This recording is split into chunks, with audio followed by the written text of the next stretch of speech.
Ok, vamos a la palabra del Señor, mis hermanos. Busquen en sus Biblias en el Evangelio de Marcos, capítulo 12, versículos 18 al 27. Marcos, capítulo 12, versículos 18 al 27. Continuamos en nuestra serie expositiva de este Evangelio de Marcos.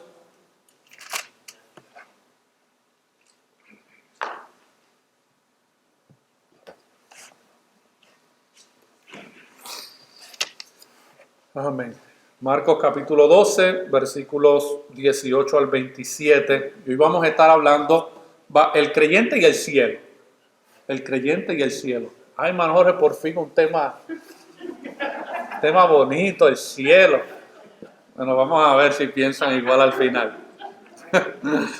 El creyente y el cielo. Leemos así la palabra del Señor ahí en Marcos capítulo 12, versículos 18 al 27. Entonces vinieron a él los saduceos, que dicen que no hay resurrección, y le preguntaron diciendo: Maestro, Moisés nos escribió que si el hermano de alguno muriere y dejare esposa, pero no dejare hijos, que su hermano se case con ella y levante descendencia a su hermano. Hubo 7 hermanos. El primero tomó esposa y murió sin dejar descendencia. Y el segundo se casó con ella y murió y tampoco dejó descendencia. Y el tercero de la misma manera. Y así los 7 y no dejaron descendencia. Y después de todos murió también la mujer. En la resurrección, pues, cuando resuciten, ¿de cuál de ellos será ella mujer? Ya que los 7 la tuvieron por mujer. Entonces respondiendo Jesús les dijo: ¿no erráis por esto, porque ignoráis las Escrituras y el poder de Dios? Porque cuando resuciten de los muertos, ni se casarán, ni se darán en casamiento, sino serán como los ángeles que están en los cielos. Pero respecto a que los muertos resucitan, ¿no habéis leído en el libro de Moisés como le habló Dios en la zarza diciendo: yo soy el Dios de Abraham, el Dios de Isaac y el Dios de Jacob? Dios no es Dios de muertos, sino de vivos, así que vosotros mucho erráis. Señor, nos presentamos para exponer tu palabra. Tu palabra es la revelación de quién tú eres, de cómo tú eres y de cuál es tu voluntad. Y te pedimos que en esta tarde tú nos ayudes a no solamente poder exponer tu palabra de manera expositiva, sino también tener oídos expositivos para poder escuchar tu palabra, Señor. Que en estos momentos todo pensamiento, toda motivación contraria a estar atento a tu palabra, tú obres, Señor, en las mentes y que puedan concentrarse en la comunicación de tu palabra, porque es a través de tu palabra que tú salvas y es a través de tu palabra que tú edificas a los creyentes, Señor. Ayúdame como instrumento en tus manos para poder comunicar tu palabra, Señor, y que tu pueblo pueda ser edificado en esta tarde. Te lo pedimos en el nombre de Jesús. Amén.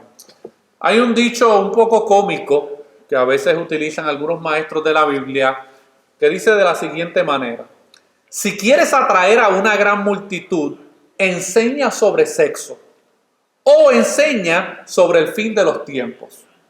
Y si quieres atraer a una gran multitud, enseña sobre el sexo en los últimos tiempos.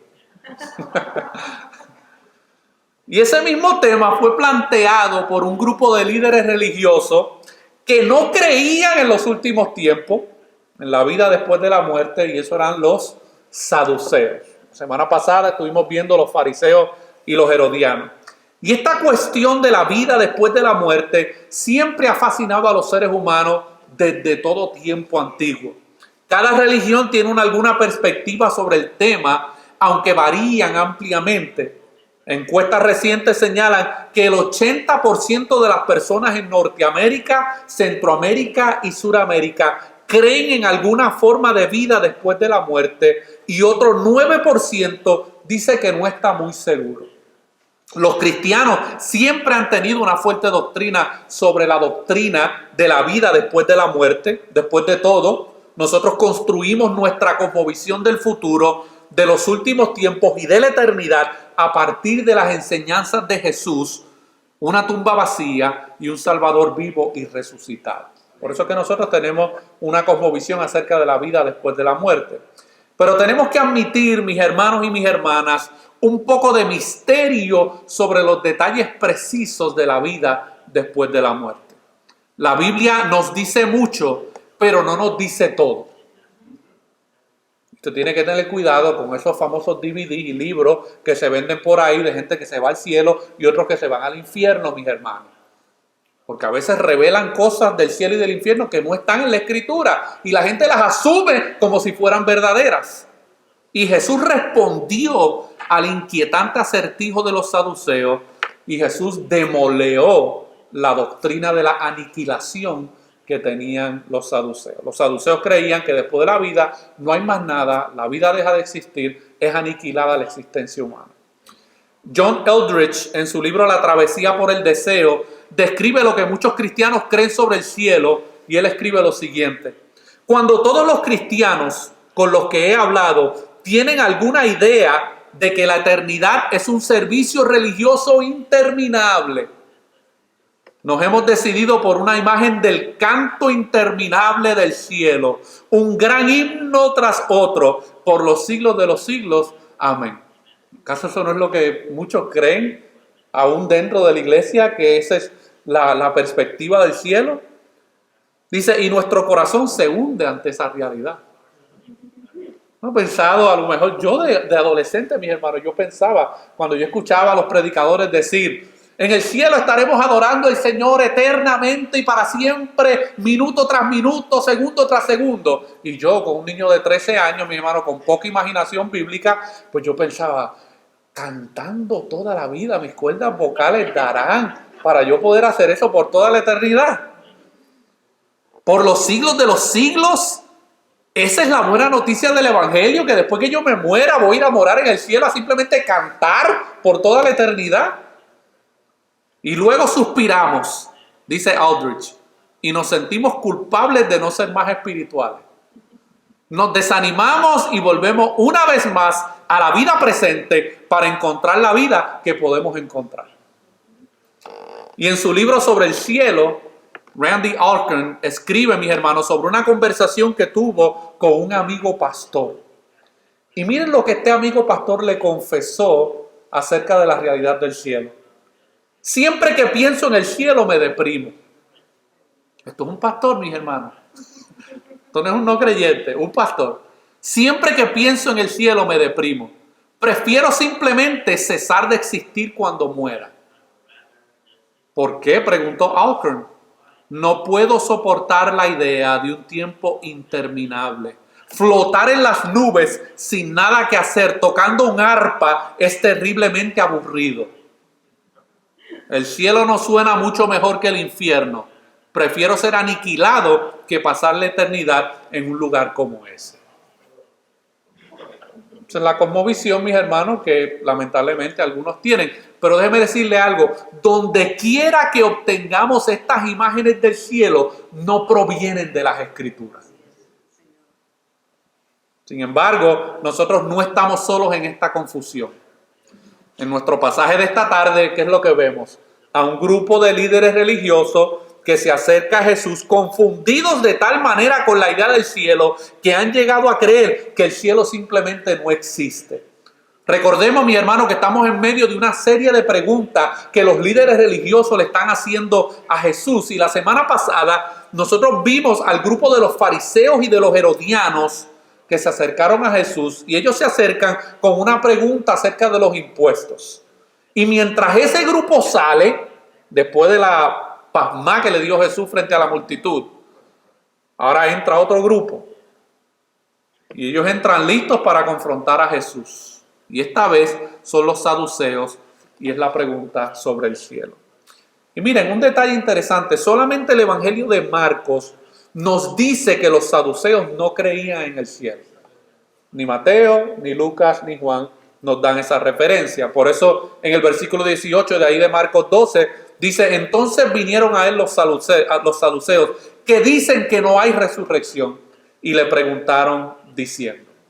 Al igual que con la otra pregunta de la semana pasada, nosotros necesitamos saber un poco acerca de la situación que está aquí y del contexto para poder entender qué es lo que está sucediendo exactamente. Y surge una pregunta: ¿quiénes eran los saduceos? ¿Quiénes eran los saduceos? Esta es la primera vez que nos encontramos con los saduceos en el Evangelio de Marcos. No habían aparecido hasta ahora. Habían aparecido los escribas y los fariseos, pero los saduceos no habían aparecido en escena. Pero los encontramos mencionados 14 veces en todo el Nuevo Testamento, y la mayoría de las veces que se menciona es con la advertencia que encontramos aquí en Marcos: no creen en la resurrección. Este grupo era una pequeña secta de familias sacerdotales. Los saduceos eran aristócratas adinerados con una importante influencia política y religiosa en el templo. Ellos dominaban el Sanedrín, simpatizaban con el helenismo, con Herodes y con Roma. Y que estos eran, mis hermanos, los amigos del sistema político. Eran ricos, pero eran mundanos. Eran tan mundanos que no creían en la inmortalidad del alma ni en una futura resurrección corporal. De hecho, el historiador Josefo dijo: la doctrina de los saduceos es esta: las almas mueren con los cuerpos.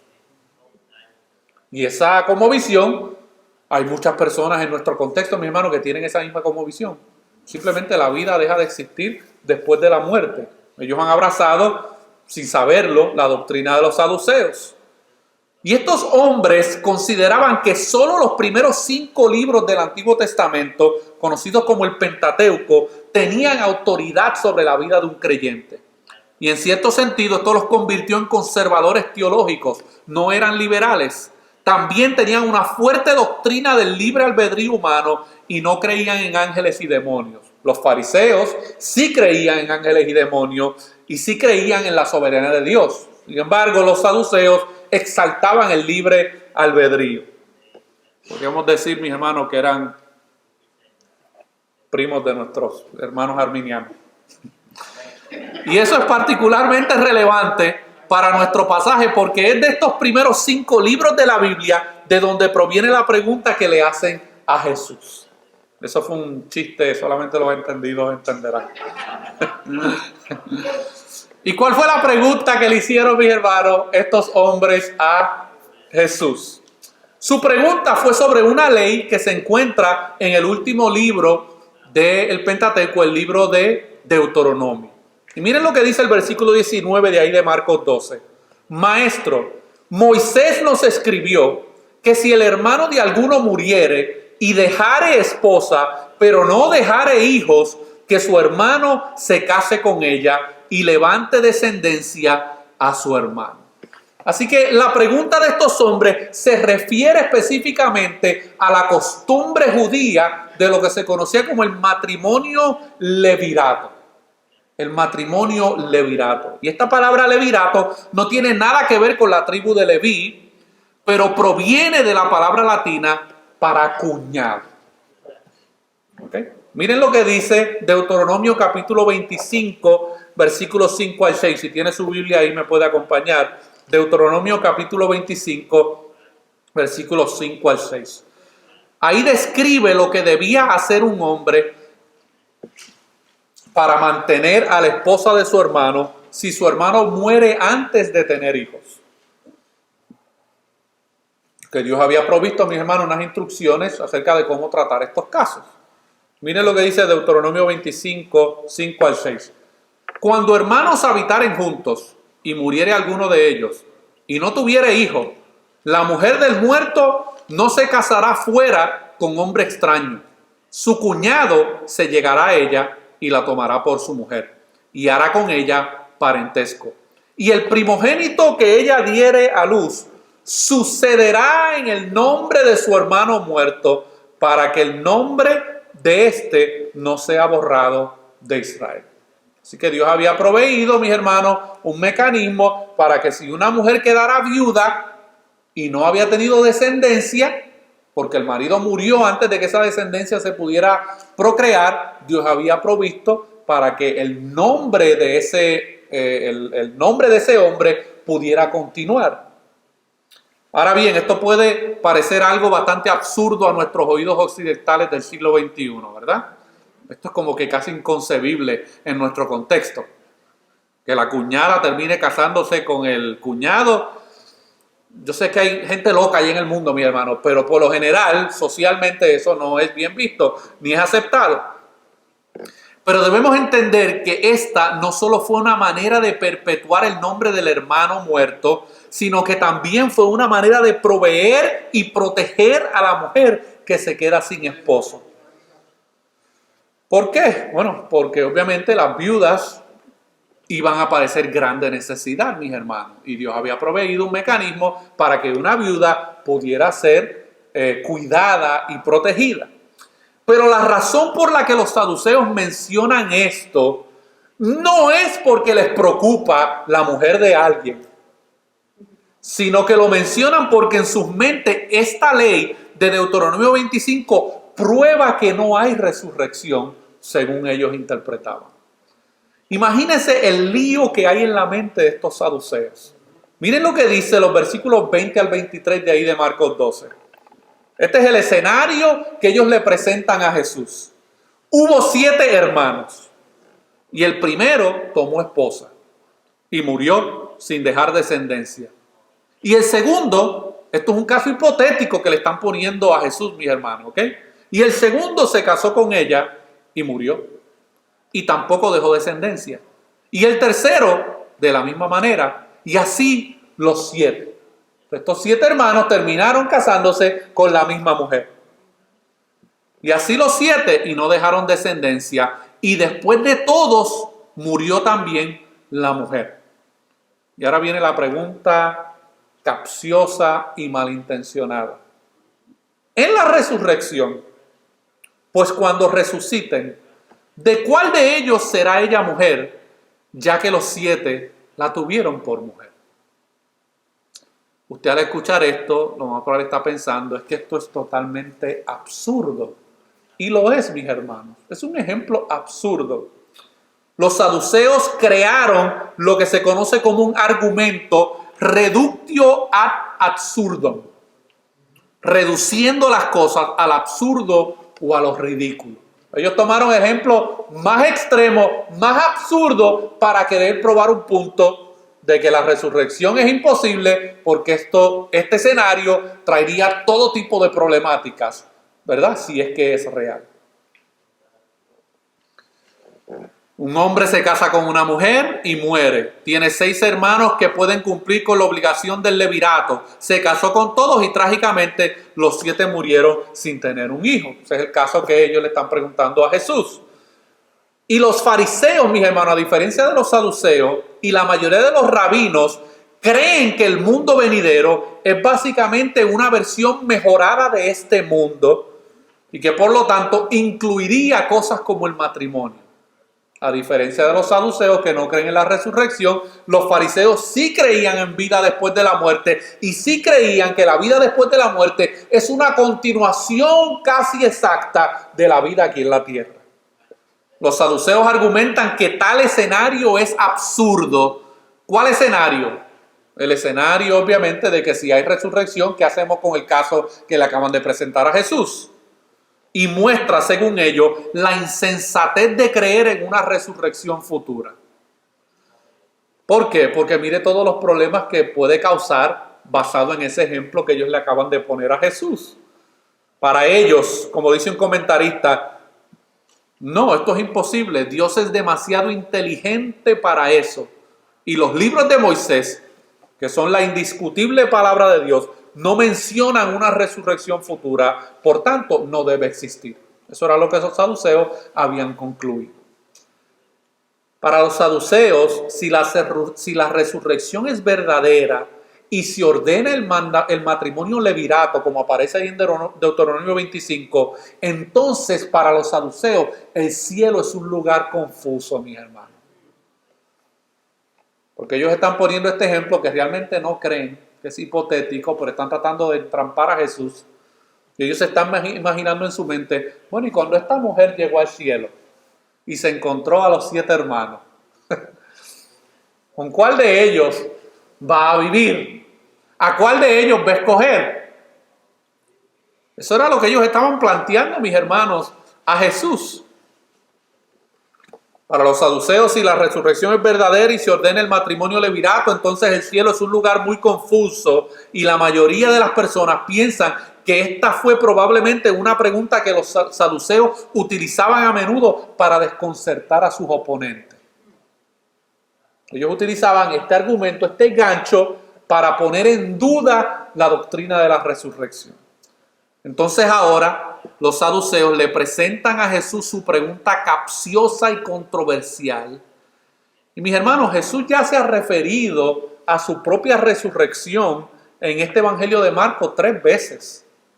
La pregunta es, ¿cómo responderá Jesús a este acertijo malicioso que le están haciendo estos hombres?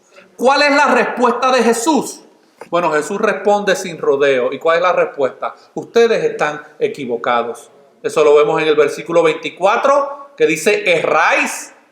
Y luego en el versículo 27 vuelve a mencionar la palabra erráis. ¿Y saben qué significa la palabra erráis? Están muy equivocados. Pero luego Jesús le da 3 razones por las que estos hombres están equivocados. Las primeras 2 razones se encuentran en el versículo 24. ¿Y cuáles son esas primeras 2 razones? Ignorancia de la palabra de Dios e ignorancia del poder de Dios. Debemos, mis hermanos, tomar nota de esto, porque estos son los 2 aspectos principales culpables cuando se trata de errores teológicos. La mayoría de las personas, mis hermanos, ignoran la palabra de Dios e ignoran el poder de Dios. Por eso tienen ideas equivocadas acerca de muchos temas, incluyendo la vida después de la muerte. Porque muchas veces se dejan llevar por lo que ven en el History Channel. Porque ahí se apareció algún artista famoso en Univisión o en Telemundo, da unas expresiones en las redes sociales acerca de la vida después de la muerte, y ahí van todos los borregos a creer lo que dijo fulano de tal. Porque la gente, mis hermanos, ignora la palabra de Dios.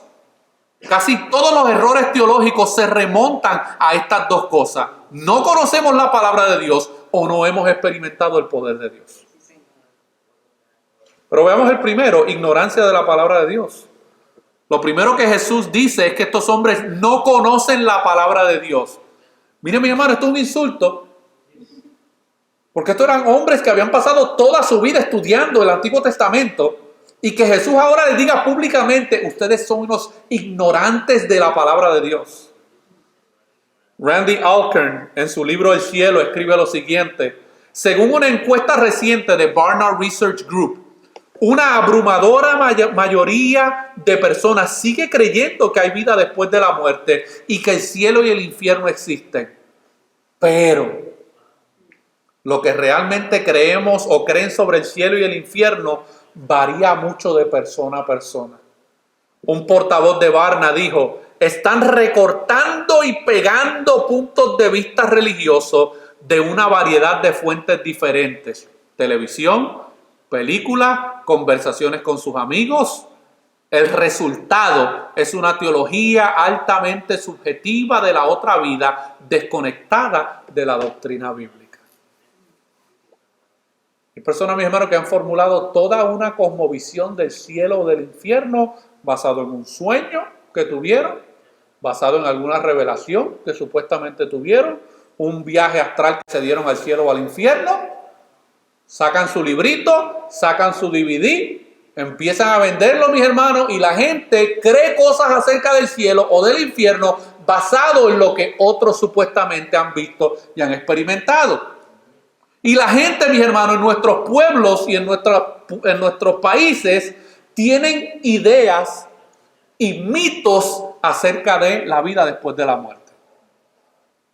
Tienen todo tipo de conceptos acerca de la vida y de la muerte. Y a veces se pasan de tradición en tradición. Por ejemplo, mis hermanos, y yo sé que esto es un tema sensible, no está aquí en el bosquejo, pero bueno, me vino a la mente ahora. Esa famoso expresión que a veces decimos en nuestros pueblos. Ay, yo sé que mi abuelita me está mirando desde el cielo. ¿Verdad que sí? O yo sé que mi tío me está cuidando desde el cielo. ¿De dónde sacan esas ideas, mis hermanos? De la Biblia no es. Nadie está en el infierno, mis hermanos, que ese también es otro error, ignorancia de la palabra de Dios. ¿Usted ha escuchado a alguien decir, yo sé que mi tío me está velando desde el infierno? No, todo el mundo está en el cielo, mis hermanos. Nadie se va al infierno, el infierno está vacío. Pero ¿por qué la gente tiene todas esas ideas locas? Porque las sacan de la cultura, de una revista, de un programa de televisión, o del tío o de la tía o del abuelito o de la abuelita que tiene buenas intenciones, pero es un ignorante de la palabra de Dios. Y estos hombres están mostrando ignorancia de la palabra de Dios. ¿Qué hace Jesús ante la pregunta de los saduceos? Jesús los lleva directamente a la palabra de Dios. Y yo quiero que ustedes observen a dónde Jesús los lleva. Y nosotros pudiéramos discutir la doctrina de la resurrección desde el Antiguo Testamento. Podríamos tomar, por ejemplo, el libro de Isaías, donde en Isaías 26:9 dice, tus muertos vivirán, sus cuerpos se levantarán. En el libro de Daniel, capítulo 12, versículo 2, y muchos de los que duermen en el polvo de la tierra se despertarán, algunos para vida eterna y otros para vergüenza y desprecio eterno. O podríamos citar el Salmo 49, versículo 15, pero Dios me redimirá del reino de los muertos, seguramente me llevará a Él mismo. Y todas estas son declaraciones claras acerca de que va a haber una resurrección. Pero ¿cuál es el problema? Que estos pasajes son de los profetas y de los libros de sabiduría, y los saduceos no consideraban estas escrituras como fuentes de autoridad. Porque ellos solamente creían en los primeros 5 libros de la Biblia y de ahí formulaban toda su concepción acerca de la vida después de la muerte. Y Jesús ahora arrincona a los saduceos y los lleva al libro de Moisés, al Pentateuco. Jesús los lleva a la Torá, específicamente al libro de Éxodo. Y ahí está una de las historias más conocidas de los judíos, cuando Dios se reunió con Moisés en la zarza ardiente y le dijo que sacara a su pueblo de Egipto. Una historia muy conocida para todo judío. Y Jesús les pregunta, y me gusta mucho, mis hermanos, que Jesús en ocasiones utilizaba el sarcasmo y la ironía. Usted no debe abusar de esa figura del lenguaje, ¿verdad? Pero Jesús, mis hermanos, a veces utilizaba el sarcasmo y la ironía. Y miren cómo Jesús les responde. ¿No han leído acerca de Moisés y la zarza? Obviamente, mis hermanos, claro que habían leído. Pero lo que está detrás de lo que Jesús les está diciendo es una pregunta sarcástica, porque ellos sí habían leído. Pero era evidente que no habían entendido lo que se relata ahí. Por eso en Marcos 12:26, miren lo que dice. Y en cuanto a la resurrección de los muertos, ¿no habéis leído en el libro de Moisés, en el pasaje de la zarza, cómo Dios le habló diciendo, yo soy el Dios de Abraham y el Dios de Isaac y el Dios de Jacob? Y Jesús dice que si lo hubieran entendido estos hombres, entonces sabrían que sí hay una resurrección, porque ¿qué dice el texto de ahí de Éxodo? Yo soy el Dios de Abraham, el Dios de Isaac y el Dios de Jacob. Estos hombres, mis hermanos, habían muerto físicamente cuando Jesús está teniendo esta conversación con los saduceos, pero ellos están vivos espiritualmente. Aleluya. Fíjese que Jesús no dice Dios era su Dios. Él dice Dios es su Dios en tiempo presente. Por eso Marcos 12:27 concluye y dice, Dios no es Dios de muertos, sino de vivos. Aleluya. Jesús acaba de resolver el acertijo absurdo de los saduceos. Jesús nuevamente ha silenciado la boca de sus críticos. Pero más que simplemente resolver su acertijo con lógica, porque eso fue lo que Jesús hizo aquí. Él utilizó un argumento lógico para demostrarle lo absurdo de su pregunta y de su cuestionamiento. Veamos que más que esto, Jesús está hablando de la relación que Dios tiene con su gente, que ni siquiera la tumba puede acabar con esa relación, porque como Jesús habla acerca de Abraham, de Isaac y de Jacob. En tiempo presente dice, yo soy el Dios de Abraham, el Dios de Isaac y el Dios de Jacob. Así que mis hermanos, escuchemos lo que Jesús está diciendo aquí. Jesús está diciendo que Dios hizo un pacto con Abraham, Isaac y Jacob, que Él sería su Dios, que su amor por ellos es tan fuerte, que hay un compromiso tan profundo y una promesa tan segura que continuará para siempre, aún después de la muerte. Pablo dice esto en Romanos 8, cuando dice que entre la lista de cosas que no pueden separarnos de Dios está ¿qué? La muerte. Romanos 8, 38 y 39, porque estoy seguro que ni la muerte ni la vida podrán separarnos del amor de Dios en Cristo Jesús, Señor nuestro. Mis hermanos, este es el compromiso de Dios con su pueblo. Pero los saduceos se estaban perdiendo la oportunidad de experimentar el gozo de este compromiso porque no conocían la palabra de Dios. Pero ¿sabe qué? Tampoco conocían el poder de Dios. Y esto nos lleva al segundo punto. Hay varias formas en que podemos tomar la declaración de Jesús sobre la ignorancia de los saduceos del poder de Dios. ¿Cuáles son esas dos formas? Una es que estaban reduciendo a Dios a términos humanos, y lo más probable estos hombres pensaron, ¿cómo podría Dios traer una resurrección con el caos que esto causaría en las relaciones humanas? Porque según el caso hipotético de ellos, cuando esta mujer llega al reino de los cielos, ¿quién va a ser su marido? Según el ejemplo que ellos acaban de dar. Otra es que olvidaron que fue el poder de Dios que hizo surgir este mundo de la nada y que nada está más allá de la potencia de Dios. Así que estos hombres ignoraban las escrituras, pero también ignoraban el poder de Dios. Pero también podría ser que lo que Jesús está diciendo es que la razón del por qué estos hombres eran ignorantes de la palabra de Dios es porque nunca habían experimentado sobre sus vidas el poder de Dios. Hay una gran diferencia, mis hermanos, entre una cosa y la otra. Una cosa es conocer mentalmente la palabra de Dios, poder aprobar todos los cuestionarios teológicos y pruebas doctrinales o tener todo el conocimiento de la hermenéutica bíblica. Pero otra cosa es que la palabra de Dios venga sobre ti con poder, de modo que no solo esté en tu cabeza, sino que ha cautivado todo tu ser. Y nuestras comunidades de fe muchas veces, mis hermanos, están llenas de gente cabezona teológicamente, pero que el poder de Dios no ha sido una realidad en sus vidas. Pero yo quiero que pensemos por un momento lo que sucedería un tiempo después en esta misma ciudad de Jerusalén, cuando Pedro se dirige a una multitud en el día de Pentecostés. En Hechos capítulo 21, versículos 31 al 32, Pedro se levanta en el día de Pentecostés y predica a miles de judíos que estaban allí reunidos, y él declara la verdad acerca de la resurrección. Miren cómo dice Hechos 2, 31 al 32. Viéndolo antes, habló de la resurrección de Cristo, que su alma no fue dejada en el Hades, ni su carne vio corrupción. A este Jesús resucitó Dios, de lo cual todos nosotros somos testigos. Ahora, ¿cuál fue la respuesta de esta multitud ante el mensaje que Pedro acaba de predicar acerca de la resurrección? ¿Cuál fue la respuesta?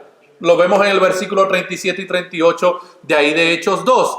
Al oír esto, ¿al oír qué? Al oír acerca de la persona de Cristo, su muerte y su resurrección, al oír esto se compungieron de corazón y dijeron a Pedro y a los otros apóstoles: varones hermanos, ¿qué haremos?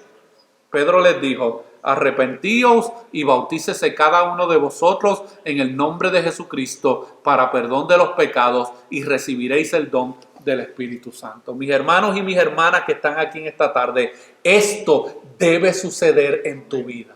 Gloria a Dios. Debe haber más que un simple conocimiento de la resurrección. Los demonios también saben que Cristo ha resucitado de entre los muertos y están condenados eternamente. Así que afirmar que tú crees en el Cristo resucitado no significa mucho si el poder de Dios no ha sido manifestado en tu vida para que tú hayas pasado de muerte a vida. Debe haber más que simplemente saber que hay un cielo, que hay vida más allá de la tumba. La mayoría de los hispanos que yo conozco, todos creen en el cielo. Hablan muy poco del infierno, pero todos creen en el cielo. Y todos creen que van de camino al cielo. El problema, mis hermanos, como dice Paul Washer, es que ellos no quieren que Dios esté allí cuando ellos lleguen. debe haber en tu vida una convicción del corazón, una comprensión de que hay un cielo, pero que si no te arrepientes y crees en Jesús, no vas a estar allí. Como decía una tía mía, no te vistas que no vas. Una convicción de que no deberías estar allí porque sabes que eres un pecador. La palabra de Dios debe venir sobre ti con tal poder que te haga gritar en desesperación. ¿Qué haré? ¿Qué haré con mi pecado? ¿Qué puedo hacer con mi pecado? Porque eso fue lo que estos hombres gritaron, mis hermanos, cuando escucharon el Evangelio y entendieron las implicaciones del mensaje del Evangelio. Gritaron, oh, ¿qué haré para poder heredar la vida eterna? ¿Qué debes hacer? Debes arrepentirte. Debes confesar fe en Cristo y demostrarlo mediante el acto del bautismo. Debes recibir el regalo del Espíritu Santo, el cual te sellará para ir al cielo y te dará el poder para que puedas vivir esta nueva vida. Pablo habla acerca de esto en 1 de Tesalonicenses 1, 4 al 5, cuando dice, porque sabemos, hermanos amados de Dios, que Él los ha elegido, porque nuestro evangelio les llegó no solo en palabras, sino también en poder, en el Espíritu Santo y con plena convicción. Y ahora yo te pregunto en esta tarde, ¿has experimentado la palabra de Dios con poder en tu vida? ¿Ha habido algún cambio en ti a raíz de esa experiencia con el poder de Dios a través de su palabra? ¿Has experimentado en tu vida la convicción de pecado al ser expuesto a la palabra del Señor? Si no es así, déjame decirte que tú todavía estás en el campamento de los saduceos. Tienes un velo sobre tus ojos mientras lees la palabra y por eso es que no la entiendes. Hay gente que me ha dicho, yo no abro la Biblia porque no la entiendo. La razón por la cual no la entiendes es porque estás muerto. No es porque no sepas leer o no sepas comprender lectura. Es porque estás muerto espiritualmente, porque el poder de Dios todavía no ha impactado tu vida.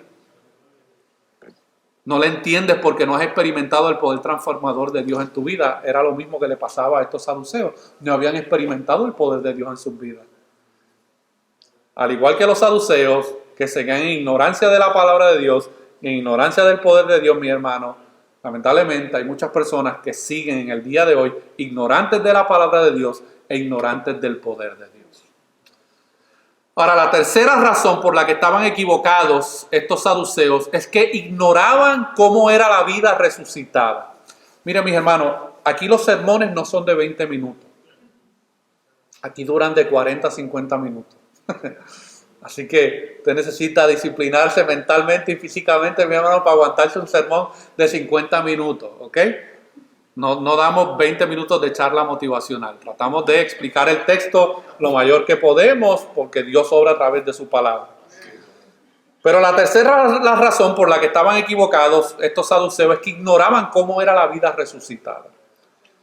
Los saduceos asumieron que la vida resucitada era simplemente una continuación de esta vida y ellos aplicaron todos los parámetros de esta vida a la siguiente.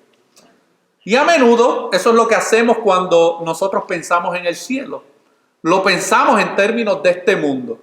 Y aunque existe cierta continuidad entre este mundo y el próximo, la Biblia nos dice varias cosas acerca de esto. Pablo en 1 Corintios 2:9 dice lo que ningún ojo vio, ni oído oyó, ni corazón de hombre imaginó, es lo que Dios ha preparado para los que le aman. Sí, Señor. Y Jesús les dice a los saduceos que uno de sus conceptos erróneos sobre la vida resucitada es sobre cómo serán nuestras relaciones en el cielo. ¿Por qué? Porque miren lo que dice Marcos 12:25. Porque cuando resuciten de los muertos, ni se casarán, ni se darán en casamiento, sino serán como los ángeles que están en los cielos. Ahora bien, para aquellos de nosotros que estamos casados, esto a lo mejor podría deprimirnos.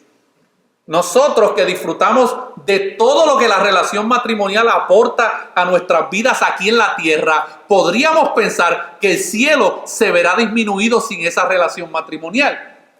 Algunos pueden pensar así, otros pueden decir lo opuesto. Gloria a Dios que se acabó el matrimonio en la vida en el cielo. Hay un chiste, mis hermanos, que que cuentan que se murió el esposo y era creyente, fue al reino de los cielos, y luego unos años después se murió la esposa, y cuando ella llega al cielo y lo ve, va corriendo donde él bien contenta: esposo mío, amado mío. Y ella le dijo, lo paró en seco y le dijo: los votos decían hasta que la muerte nos separe. La muerte nos separó, así que aquí no me venga que yo no voy a seguir con este rollo. Pero de una cosa podemos estar seguros en el cielo, mi hermano: no habrá nada que nos haga desear la tierra cuando estemos en el cielo. La Biblia deja en claro que nos conoceremos en el cielo. Incluso en este pasaje vemos que Abraham, Isaac y Jacob siguen siendo Abraham, Isaac y Jacob. Nosotros los creyentes en Cristo conoceremos a nuestros seres queridos, y nuestros seres queridos nos conocerán si es que estaban en Cristo. Porque hay que hacer esa aclaración, mis hermanos. Si no estaban en Cristo, mis hermanos, no los veremos, mis hermanos. Pero la relación matrimonial ya no lo será, en parte porque ya no es necesaria. Efesios nos dice que el matrimonio es un símbolo que nos indica la relación entre Cristo y la iglesia. No necesitaremos más el símbolo. ¿Sabe por qué? Porque estaremos experimentando la realidad. Ya no habrá necesidad de procrear porque ya no habrá muerte. No necesitaremos la compañía de otra persona como lo hacemos aquí en la tierra, debido a la profundidad de las relaciones que compartiremos entre nosotros. En cierto sentido, la institución del matrimonio terminará en el cielo porque ha cumplido su propósito. No hay necesidad de matrimonio en el cielo. Así que usted puede, matrimonio, suspirar. Amén. No se haga, mis hermanos. No se haga. A veces los casados, no me diga que no se le ha ocurrido por la mente: Señor, ¿hasta cuándo este suplicio? No se haga, mis hermanos, que todos los matrimonios pasamos por ese momento. R.C. Sproul comenta acerca de esto y dice: no comprendemos en esta vida la profundidad del gozo y el deleite que Dios ha preparado para su pueblo en el cielo. Si usas tu imaginación y tratas de pensar en la mayor experiencia posible que tendrás en el cielo, luego multiplica el gozo que sentirás en ese momento por 1,000,000 de veces. Todavía no habrás comenzado a apreciar lo que Dios ha preparado para su pueblo en el cielo. Por eso era que Jesús dijo en Juan 14, versículos 1 al 3, no se turbe vuestro corazón, creéis en Dios, creed también en mí. En la casa de mi Padre muchas moradas hay. Si así no fuere, yo os lo hubiera dicho. Voy pues a preparar lugar para vosotros. Y si me fuere, os prepararé lugar. Vendré otra vez y os tomaré a mí mismo, para que donde yo estoy, vosotros también estéis. Jesús, mis hermanos, mis hermanas y mis amigos, ha preparado un lugar.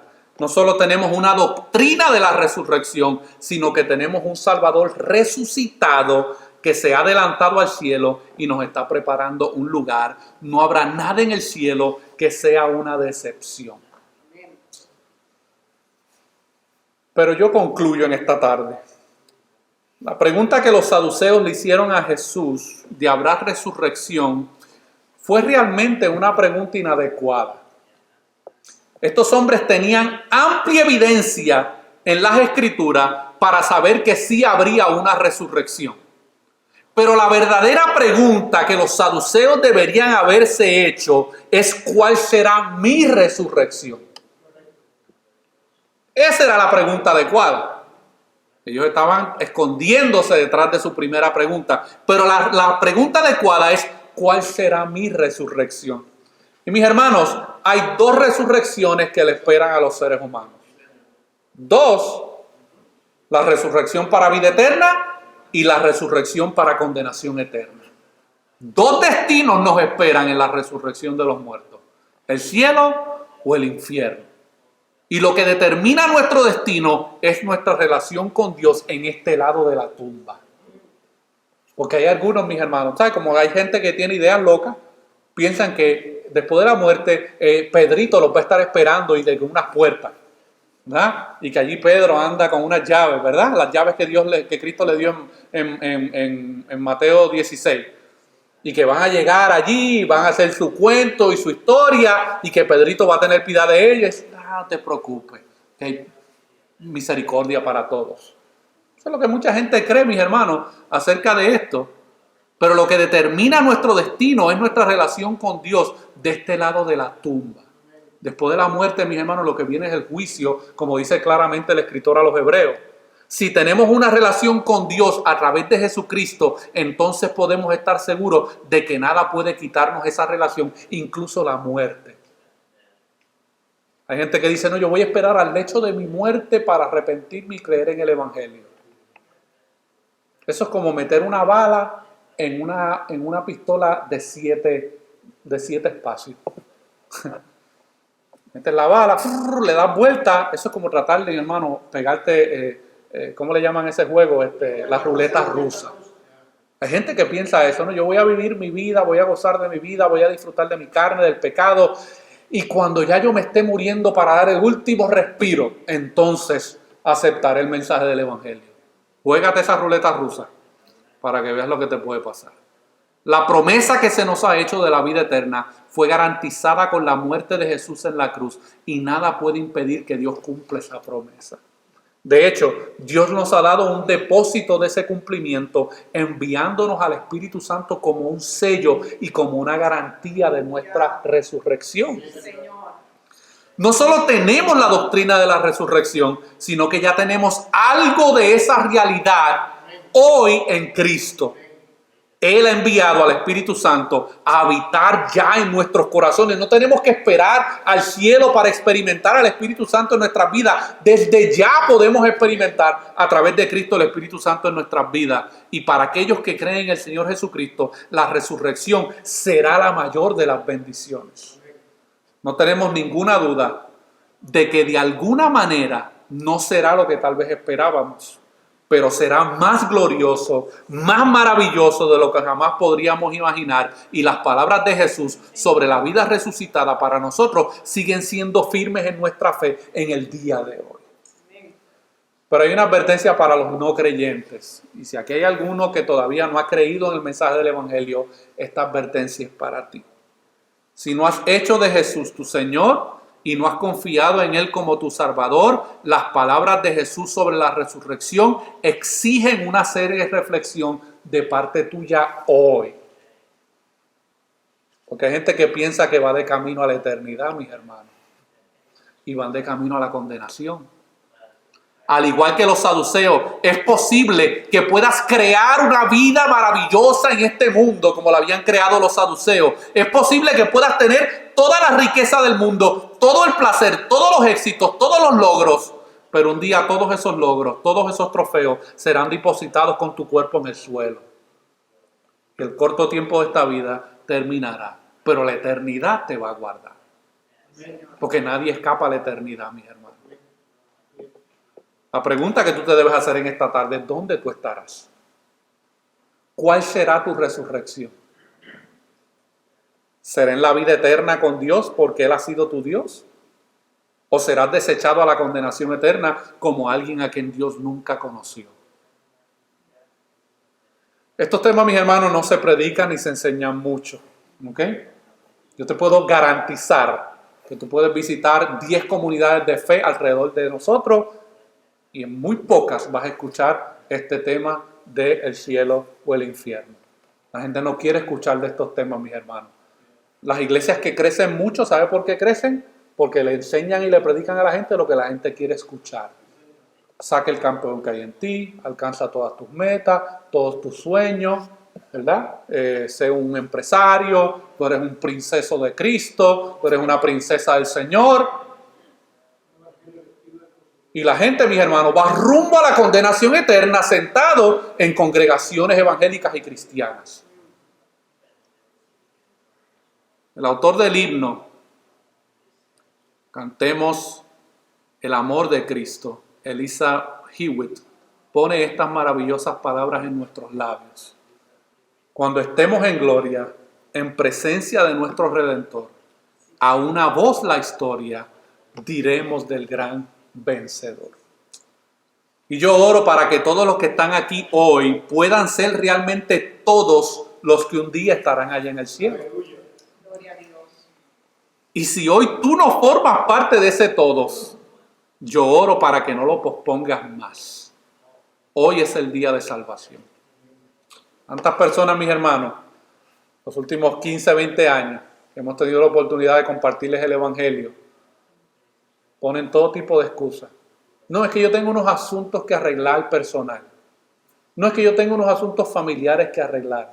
No es que yo tengo unas metas que quiero cumplir. No es que yo tengo estas cosas que quiero alcanzar. Cuando yo haga todo eso en mi vida, entonces yo me voy a dedicar al Señor de corazón.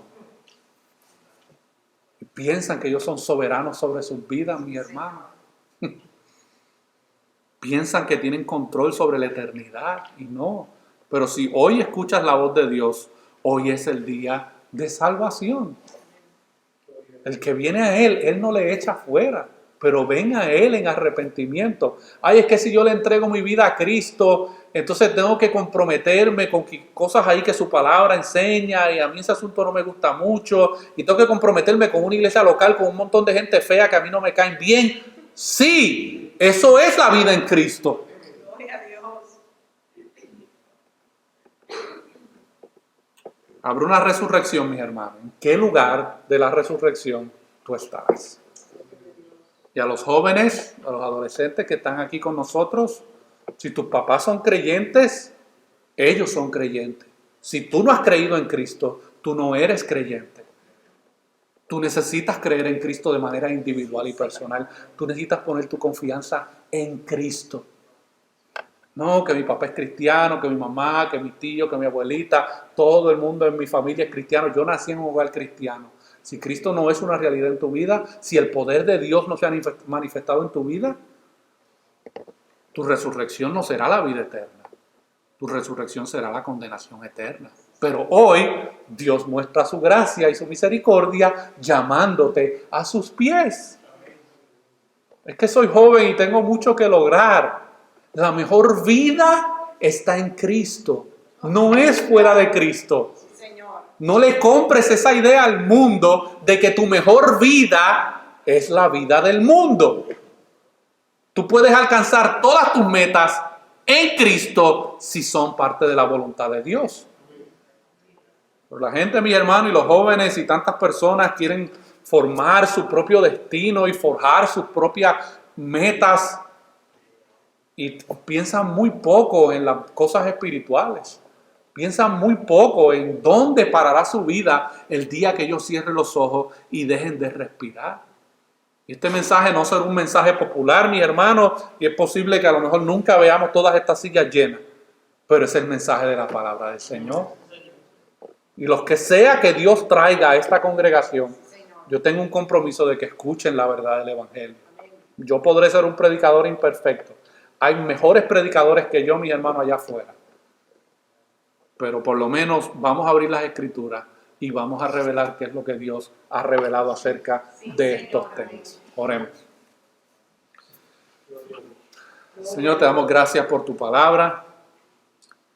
Te damos gracias porque tú muestras tu amor y tu misericordia para con nosotros a través de la exposición de tu palabra, Señor.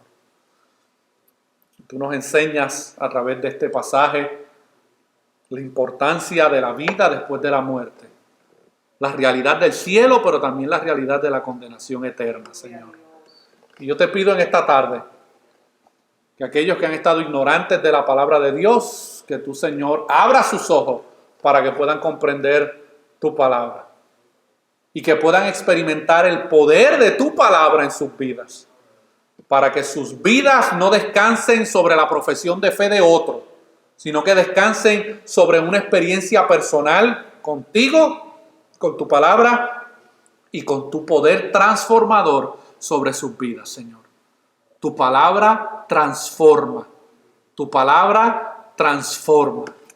Obra, Señor, en cada uno de los que estamos aquí, aquellos que por gracia hemos creído en el Evangelio, que tú nos ayudes a poder predicar este Evangelio a aquellos que lo necesitan.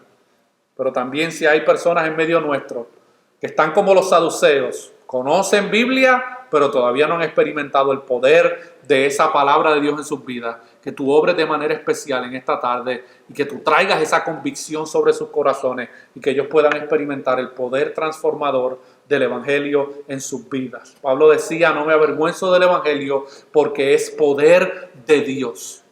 No queremos una religión muerta, fría y vacía. Queremos realmente una experiencia transformadora con el poder de tu palabra, Señor. Damos todas gracias por todas estas cosas. En el nombre de Jesús.